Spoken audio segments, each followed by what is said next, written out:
Apocalipse capítulo 2. Vamos fazer a leitura do verso 1 ao verso de número 7, iniciando a nossa série de mensagens à luz do tema maior, a Igreja Vitoriosa. Apocalipse capítulo 2, versículo de número 1, o texto diz assim: Ao anjo da igreja em Éfeso, escreva: Estas são as palavras daquele que tem as 7 estrelas em sua mão direita e anda entre os candelabros de ouro. Conheço as tuas obras, o seu trabalho árduo e a sua perseverança. Sei que você não pode tolerar homens maus, e que pôs à prova os que se dizem apóstolos, mas não são, e descobriu que eles eram impostores. Verso 3, irmãos. Você tem perseverado e suportado os sofrimentos por causa do meu nome, e não tem desfalecido. Uma coisa, porém, tenho contra você: você abandonou o seu primeiro amor. Lembre-se de onde caiu, arrependa-se e pratique as obras que praticava no princípio. Se não se arrepender, virei até você e tirarei o seu candelabro do lugar. Mas uma coisa ainda tem a seu favor: você odeia as práticas dos nicolaítas, como eu também as odeio. Aquele que tem ouvidos, ouça o que o Espírito diz às igrejas. Ao vencedor, eu darei o direito de comer da árvore da vida que está no paraíso de Deus. Senhor, nós te louvamos, Senhor. Nós bendizemos o Senhor, adoramos na beleza da tua santidade. Te pedimos, Senhor, nesse momento, por assistência do Espírito Santo. Fala ao coração da tua igreja, fala ao coração de quem prega. Ó Deus, instrumentaliza essa palavra em nossos corações de modo tal que possamos sair daqui diferentes, modificados e transformados pelo poder que há na tua palavra, Senhor. Ó Deus, em nome de Jesus, que eu seja fiel a este texto sagrado, é o que eu te peço como de costume, apenas isso. Amém. E amém, os irmãos podem sentar.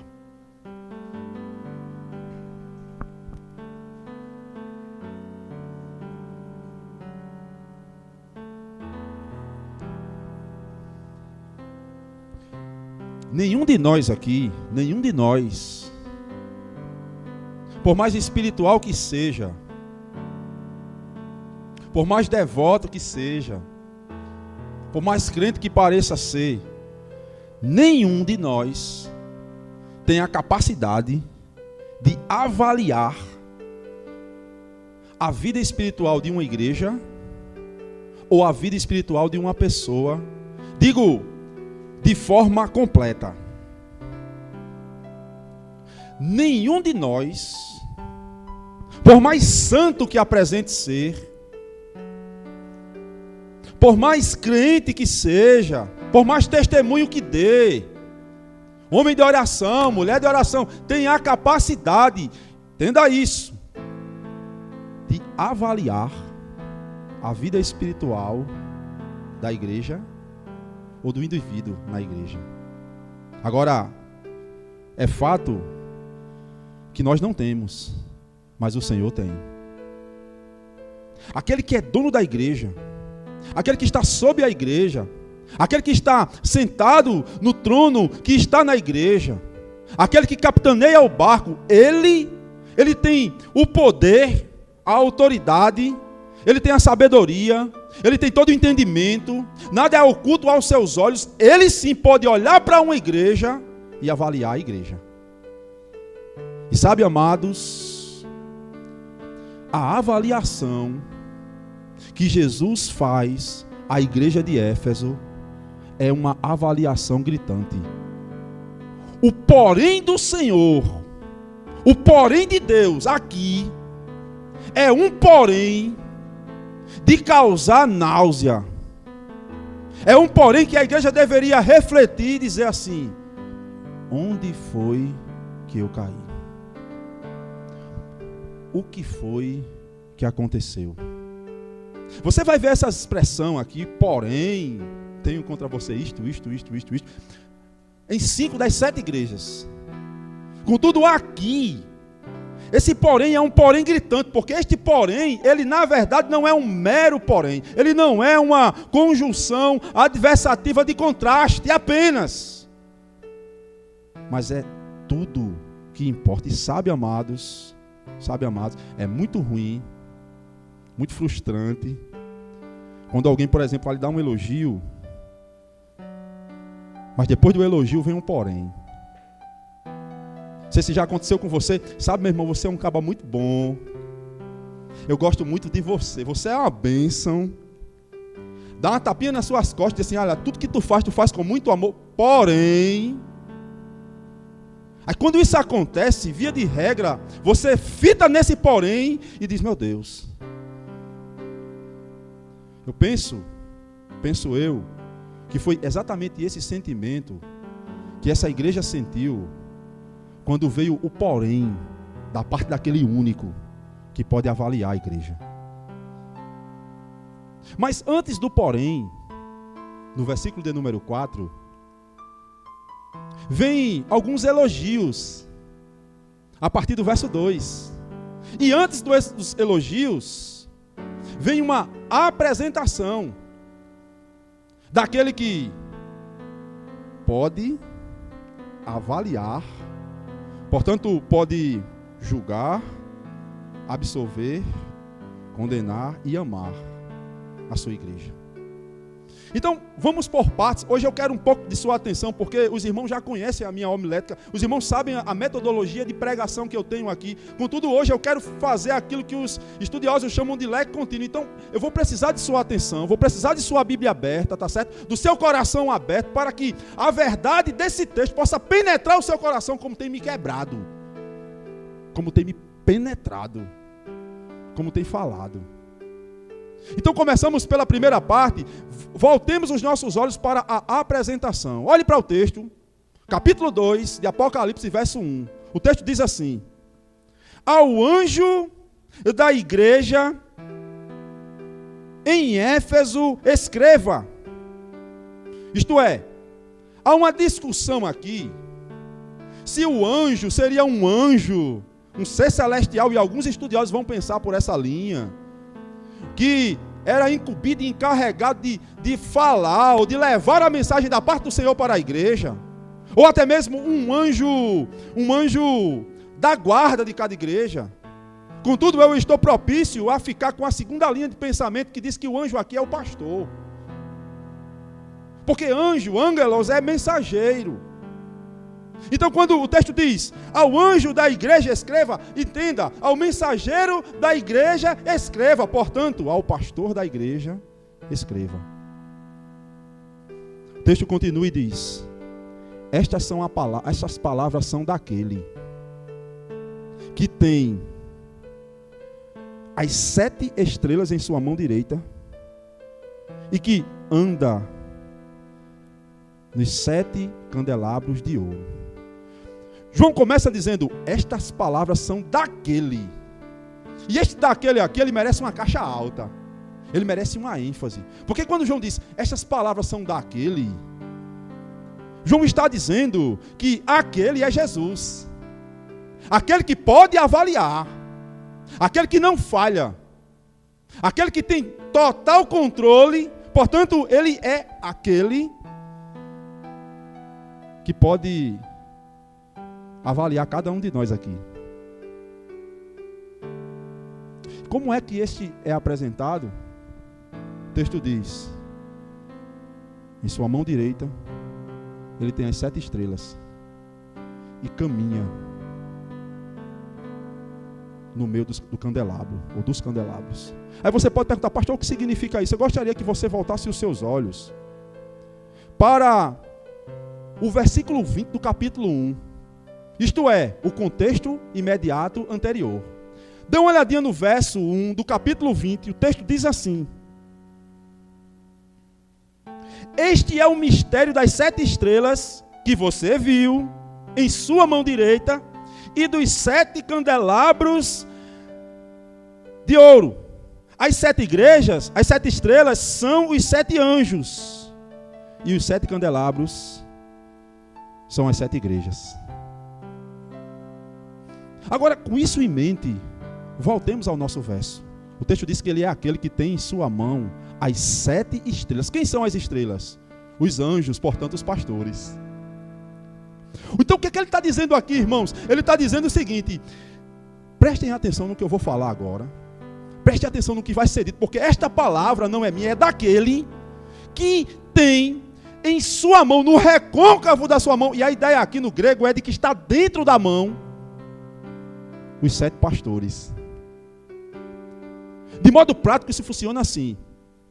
Quem está falando é o pastor maior. Eu sou aquele que tem o controle sobre a vida de cada estrela, de cada anjo, ou seja, de cada pastor. Eu sou o pastor das vossas almas.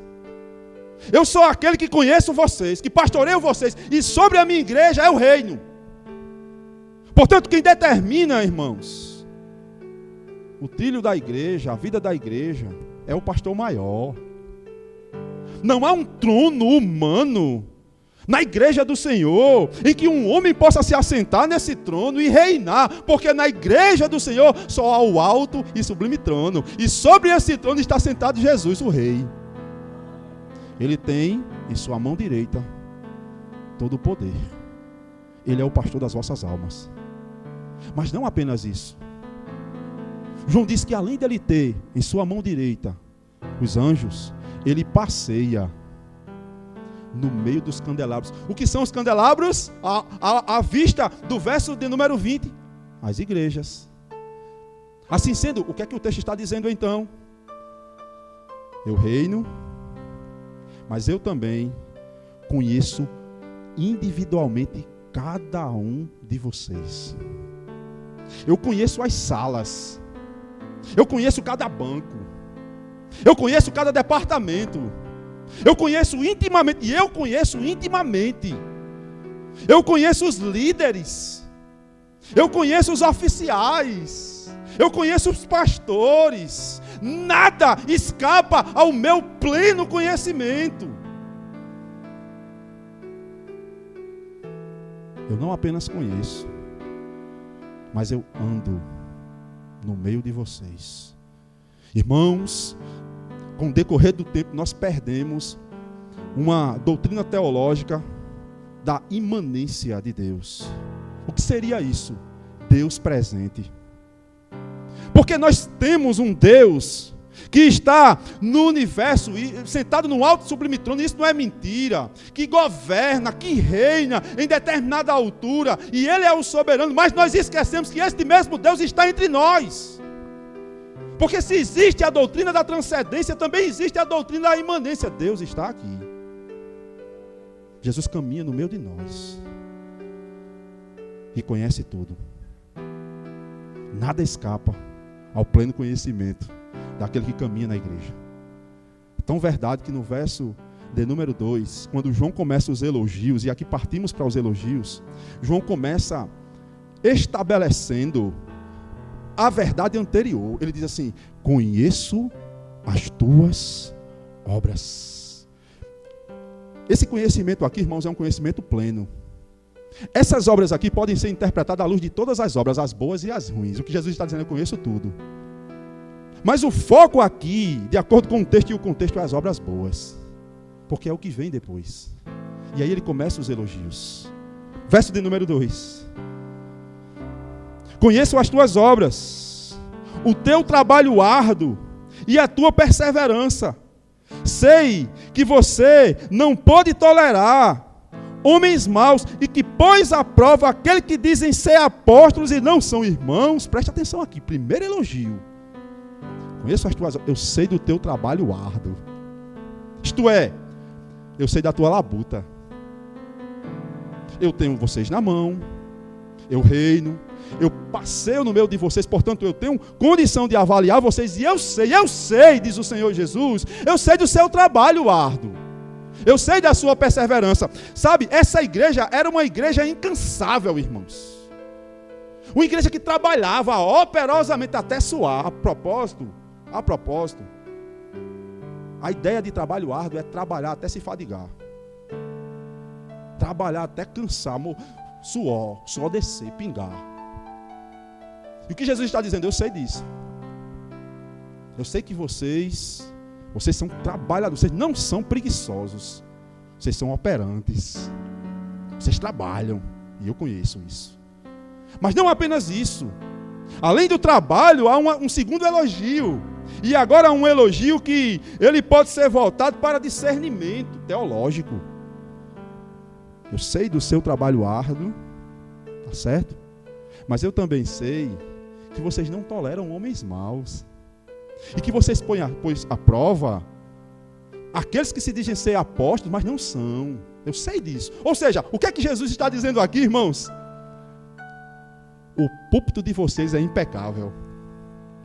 A escola bíblica dominical, primeira. Vocês sabem discernir. Isso aqui é falso, verdadeiro. Ali tem cara de falsidade. Vocês sabem disso? Eu sei.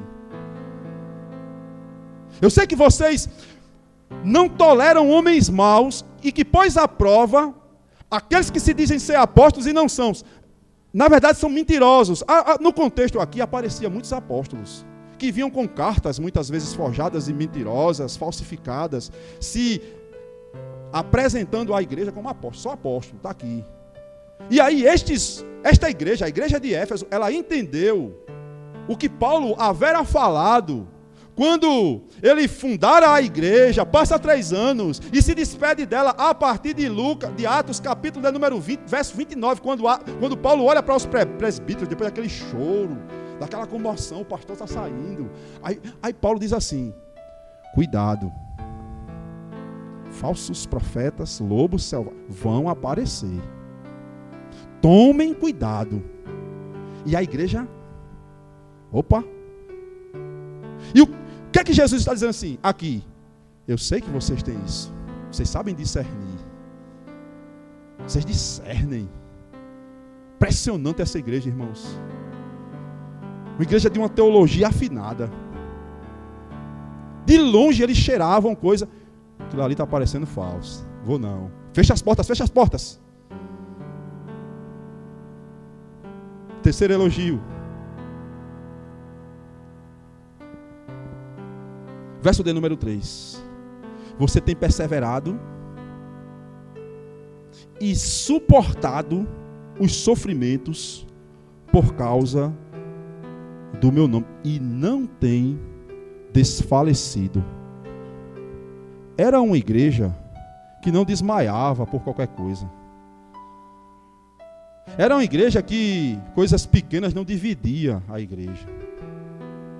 A igreja estava acostumada com o sofrimento. E perceba, quando você olha à luz do contexto imediato, isto é, do que está acontecendo aqui, nós sofremos hoje, irmãos, perseguições. Eu não quero aqui dizer que nenhum aqui sofre, eu sofro, mas comparado a estes irmãos, eles viviam em Éfeso.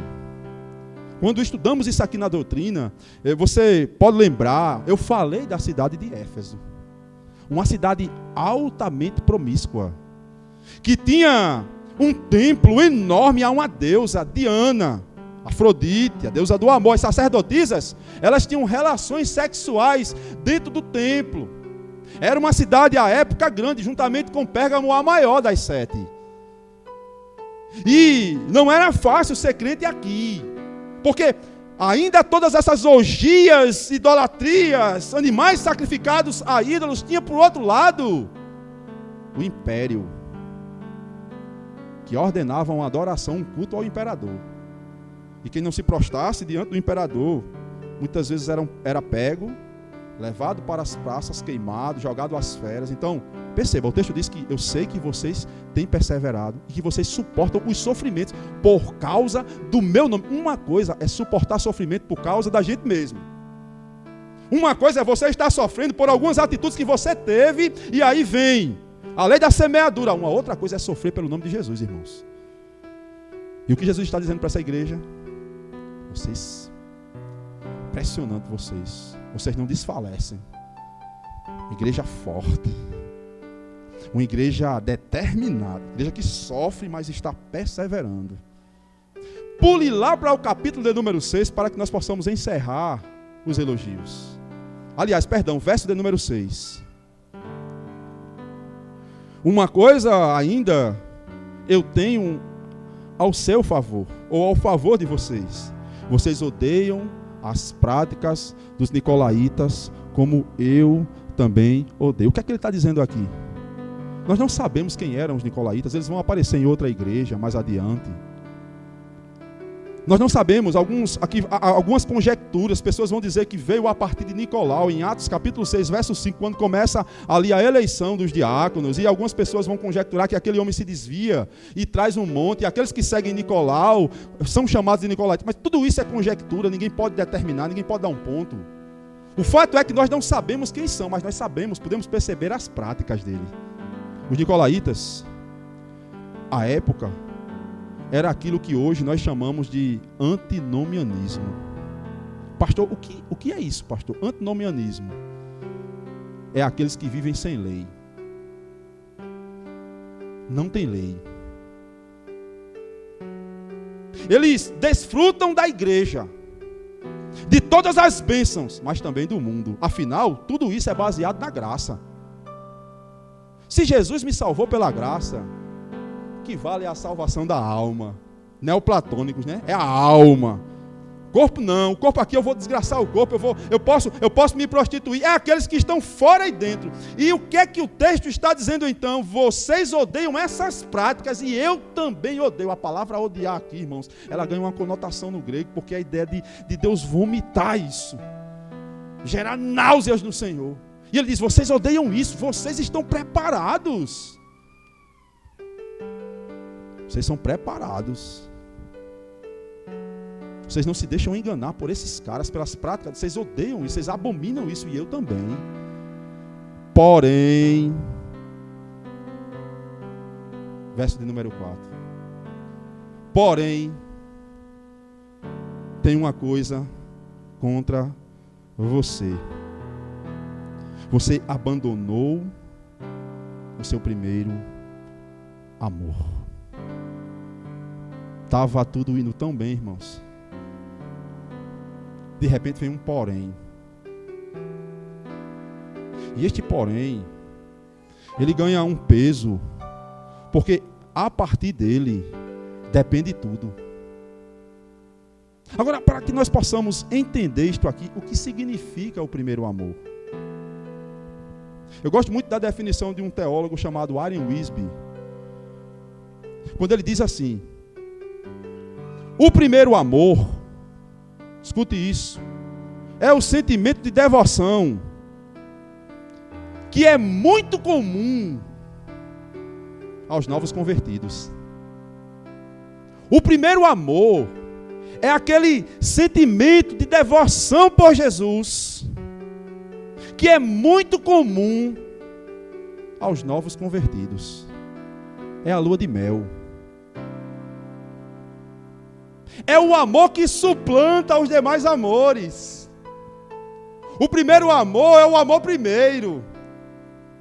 É aquele amor que você tem por Jesus de tal forma que a coisa mais importante da sua vida é a pessoa do Cristo. É aquele amor que você, quando tem, você tem vontade de falar para todas as pessoas do seu amor, porque afinal, ele é tudo que mais importa. O primeiro amor é aquele sentimento comum que você tinha de sair evangelizando os 4 cantos do mundo, de falar para todo mundo que foi achado pela graça, de se prostrar diante de Deus, de se alegrar diante da presença de Deus num culto público, de orar, de ler a Bíblia. O primeiro amor. E é exatamente nisso que essa igreja cai. É exatamente nisso que essa igreja cai. E aí, irmãos, isso ganha, como já falei, uma configuração enorme.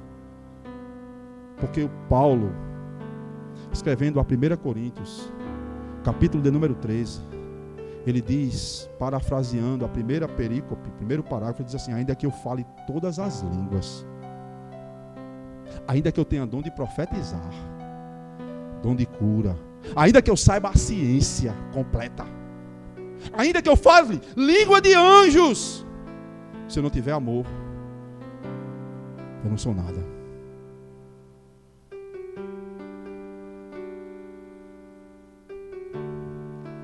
Diante disto, meus irmãos, uma pergunta é necessária. Quero levantar uma pergunta e depois aplicar 3 aplicações ao nosso coração, essa primeira parte. O que faz um crente cair no primeiro amor? O que faz uma igreja despencar? Em outra versão vai ter assim: abandonou o primeiro amor. Em outra versão, caiu. E a pergunta que eu levanto aqui é: o que faz isso? Em primeiro lugar, o costume com o religioso. O costume consagrado. Se você levar em consideração que essa igreja fora fundada por Paulo como foi, e saber em mente que Paulo pastoreou essa igreja 3 anos, e depois sai, manda uma carta para Éfeso, meados de 50. Essa carta aqui, ela é escrita em 93. Por aí, 92, 93. Os teólogos vão divergir. Isto é, 40 anos depois daquela primeira carta, Jesus manda uma outra carta. E na primeira carta que Paulo escrevera, quando chegar em casa, vai ser o exercício da semana, a tarefa de casa, leia Efésios, 6 capítulos. Você vai ver, por volta de 25 vezes, Paulo falando do amor abundante daquela igreja. Era uma igreja, irmãos, robusta no amor. É tanto que no início da carta, Paulo diz assim: eu oro para que o amor de vocês aumente. Eles tinham amor. Agora, 40 anos depois, o Jesus agora escreve para a mesma igreja. E o amor já tinha acabado. Pastor, o que é que isso tem a ver com o costume religioso? O tempo, irmãos. Você já ouviu esse ditado, tenho certeza. Com o tempo, você se acostuma. Você se acostuma com o culto. Você se acostuma com o louvor. Se acostuma com a pregação. Aí fica tudo assim, dentro de um parâmetro de costume, e você não sente mais. Você está sem sentimentos. O pastor vai pregar de novo. Os meninos vão tocar de novo. Eu vou ouvir de novo. O irmão vai orar de novo. Costume. E aí você vai se acostumando. E o tempo vai fazendo com que você vá petrificando. A propósito, um comentarista do texto, o grande Oswald, ele diz que o tempo petrificou os sentimentos dessa igreja. Não, eles não abandonaram o primeiro amor, de acordo com ele, por uma atitude. Eles não queriam isso. Eles não disseram assim: eu vou abandonar, eu vou cair. Não! Mas o tempo petrificou os sentimentos. E sabe, amados, eu tenho muito medo, irmãos. Eu morro de medo de morrer dentro da igreja. Não numa morte física, mas numa morte espiritual. Eu morro de medo de ser um morto sentado aqui. Eu morro de medo de perder esse ânimo, esse desejo, esse anelo, e ficar aqui como um morto vivo. Como o sapo, né?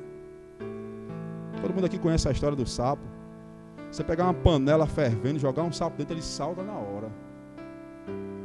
Mas se você pegar o sapo, colocar ele lá, ambiente, né? Dentro daquela águazinha, e ir esquentando, aquela água vai esquentando, ele vai achando bom. Daqui a pouco ele está cozinhado, morto. Primeira coisa então que pode fazer com que nós abandonemos esse primeiro amor é o costume com isso aqui, irmãos. Portanto, Se essa é a sua condição essa noite, só há uma saída. Arrependa-se, Cristo vai dizer isso. Veja onde você caiu e volte. Segunda coisa que pode fazer com que abandonemos o primeiro amor ou caiamos no primeiro amor.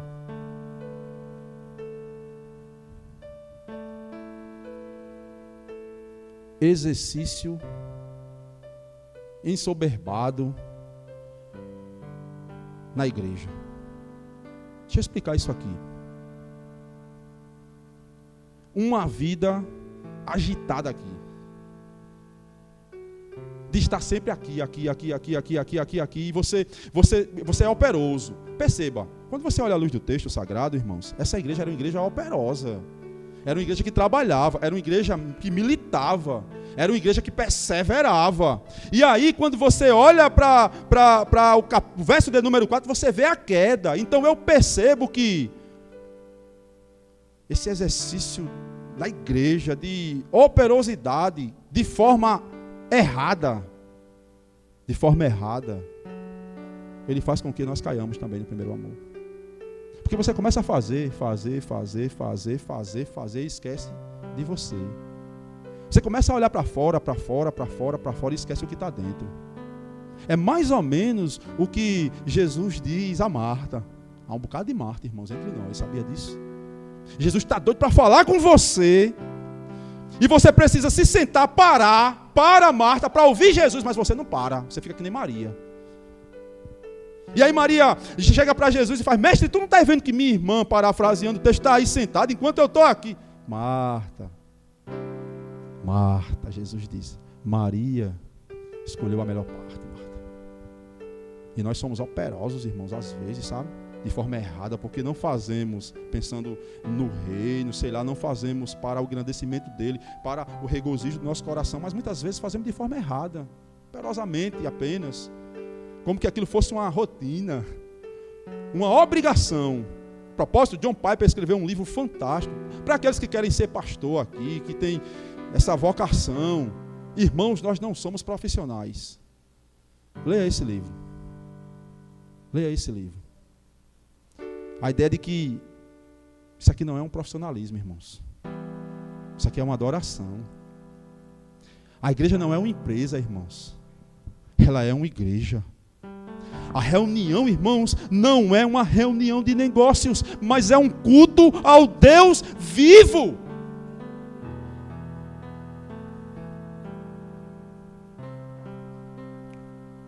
Terceiro lugar, o que pode fazer uma igreja cair no primeiro amor? A luta ávida, a preço de sangue, pela verdade. Isso aqui é uma linha tênue e eu preciso explicar. Essa igreja, pensa numa igreja capacitada, gente. Pensa numa igreja de púlpito forte. Quando você olha para o passado dela, ela teve Paulo como pastor, ela teve João como pastor, ela teve Timóteo como pastor. Aí quando você olha para a teologia que essa igreja era, é tão verdade que Jesus vai dizer assim: rapaz, vocês sabem discernir. Vocês discernem muito bem. E aí a ideia aqui dessa luta a sangue pela verdade é que às vezes, na força do sangue, eu quero vencer você. A gente discute teologia com sangue nos olhos em vez de lágrima nos olhos. Às vezes eu prefiro perder uma amizade do que perder um debate, porque a minha teologia é melhor. E aí eu passo por cima como um rolo compressor de todos. Escutei um pastor falando sobre calvinista, ele no Betel Brasileiro, quando eu fiz seminário, ele disse que pensa num cabinha chato é o calvinista. Porque ele se converte, aí depois vira calvinista. Aí quando vira calvinista, ele quer que todo mundo, a força do braço, seja calvinista. E quem não for, ele diz herege. Aí por isso que eu disse, pensa num cabinha chato, num sujeito chato. Nós não fomos chamados para duelar teologia, irmãos. Mas a teologia que emana da Bíblia, a teologia bíblica saudável, é a teologia que você vai argumentar com amor. O seu principal propósito é demonstrar o Deus que você serve à luz da teologia que você segue. Você não vai brigar, você nem precisa ganhar um debate, irmãos. Você precisa guardar o coração. Você precisa guardar o coração. Você não precisa ganhar debate, não. Você precisa saber que Jesus reina na sua vida. Você precisa animá-lo, agradá-lo, viver para a glória dele. E esta igreja, ela caiu exatamente nisso. Eu acho assim uma igreja muito operosa, sabe, gente? E como essa mensagem ela é, irmãos, atual. Quantas igrejas operosas. Nas palavras de John Stott, ele diz que essa igreja funcionava como uma colmeia de abelha, uma colmeia industriosa. Se você já viu como funciona uma colmeia, aí o John Stott disse, essa igreja era uma colmeia industriosa. Eles não paravam. Porém,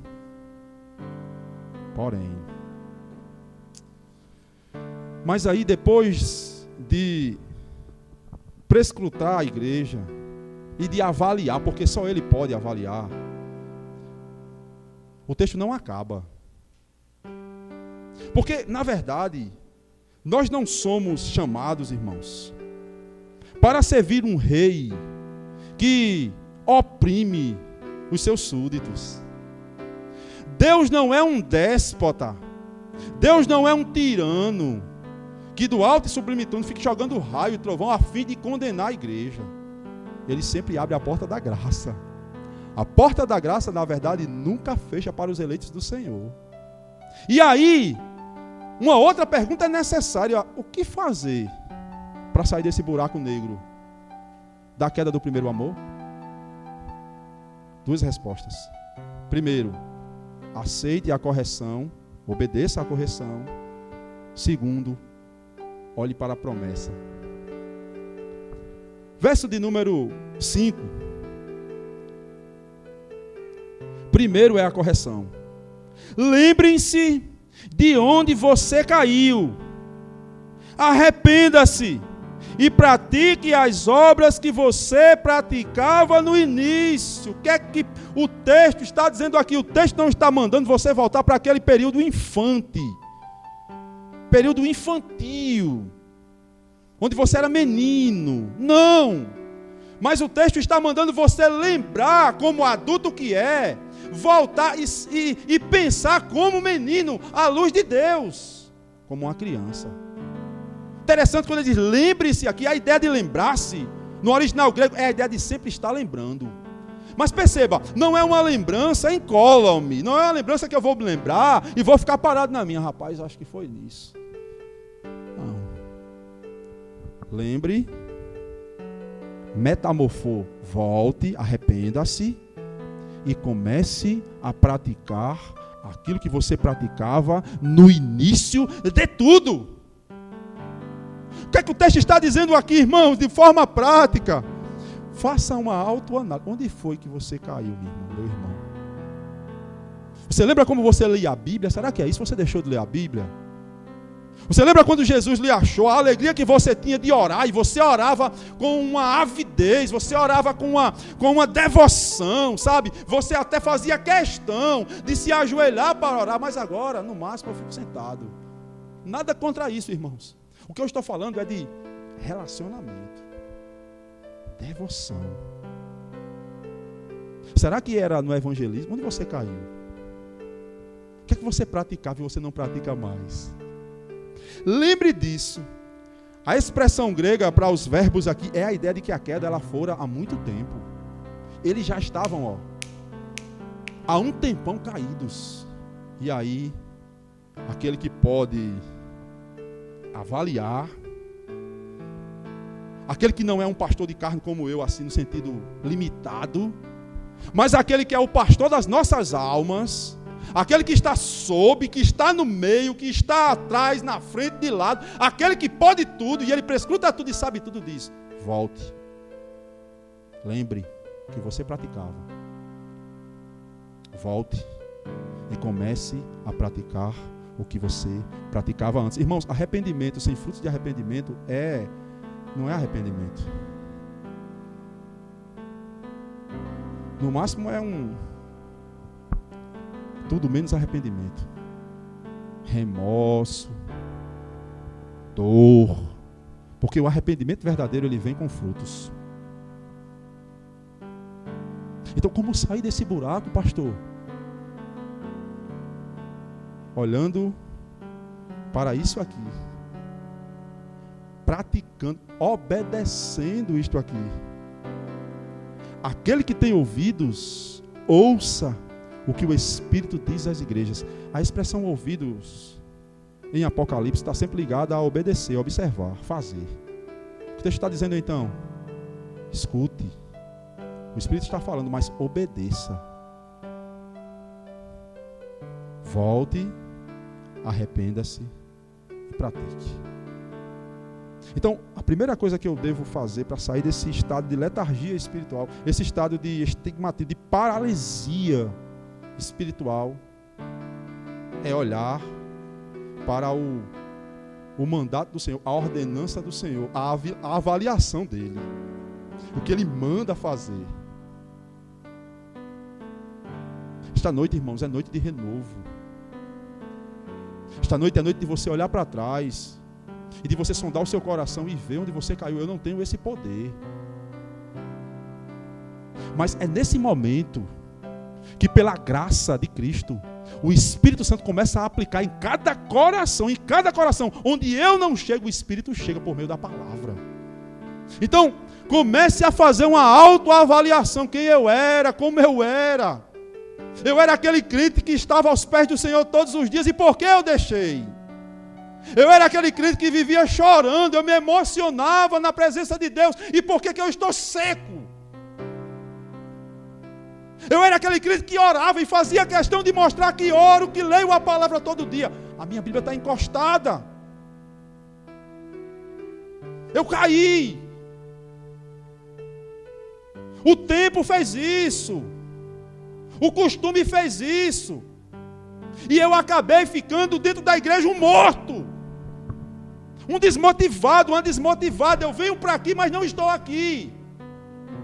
Eu venho para aqui para dar satisfação a pastor, para dar satisfação à esposa, a marido, à comunidade, mas eu não venho para adorar o Senhor. Volte. Arrependa-se. Se emocione diante desse Deus. Busque esse Senhor. E tenha nele o tesouro precioso da sua alma. Irmãos, somente Cristo pode ocupar o local central das nossas vidas. E Ele fala às igrejas.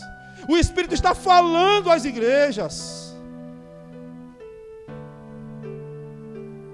Então, em primeiro lugar, como é que eu saio desse buraco, pastor? Aceitando a repreensão de Jesus. Assim como eu também aceito. Irmãos, eu quero dizer que eu estou no barco. Que bateu aí, bateu aqui, bateu forte. Tá certo? Em segundo lugar, o que fazer para sair desse buraco da queda do primeiro amor? Vislumbrando a promessa.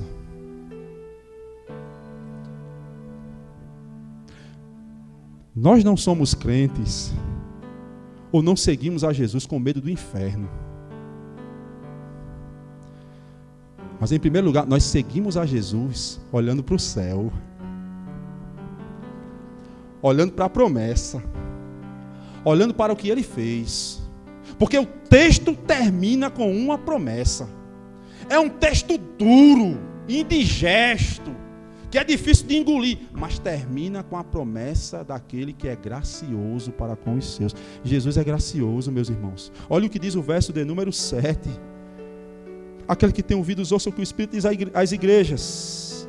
Ao vencedor, escute isso, ao vencedor, eu darei o direito de comer da árvore da vida que está no paraíso de Deus. O que é que o texto está dizendo aqui, irmãos? O texto nos arremete agora lá para o Éden. Quando Adão e Eva são expulsos do Éden, é colocado para proteger a árvore da vida, um anjo com a espada flamejante. Aquela árvore, o seu fruto dava a vida eterna. O que é que o texto está dizendo? Ao vencedor, essa palavra vencedor aqui tem a ver com a linguagem de atletismo. O vencedor aqui é a igreja vitoriosa. O vencedor aqui é a igreja que foi comprada. O vencedor aqui é a igreja que é militante, mas que já venceu em Cristo. Então, o vencedor é a igreja de Deus, a igreja vitoriosa do Senhor. Ao vencedor, eu darei, entre muitas coisas, a eternidade. Você viverá para sempre. Perceba, o texto é um cenário de um banquete. Jesus está dizendo então que aquele que é vencedor, a igreja vitoriosa de Deus, ela em um banquete receberá do fruto da árvore da vida, terá a vida eterna. Isso é uma motivação espiritual para que essa igreja olhe para trás, veja onde ela caiu e volte. O texto termina com uma promessa, irmãos. O texto termina prometendo para você e para mim: aquele que já venceu comerá da árvore da vida. Agora, sabe qual é o ponto alto do texto? Da conclusão do texto? É que essa árvore da vida,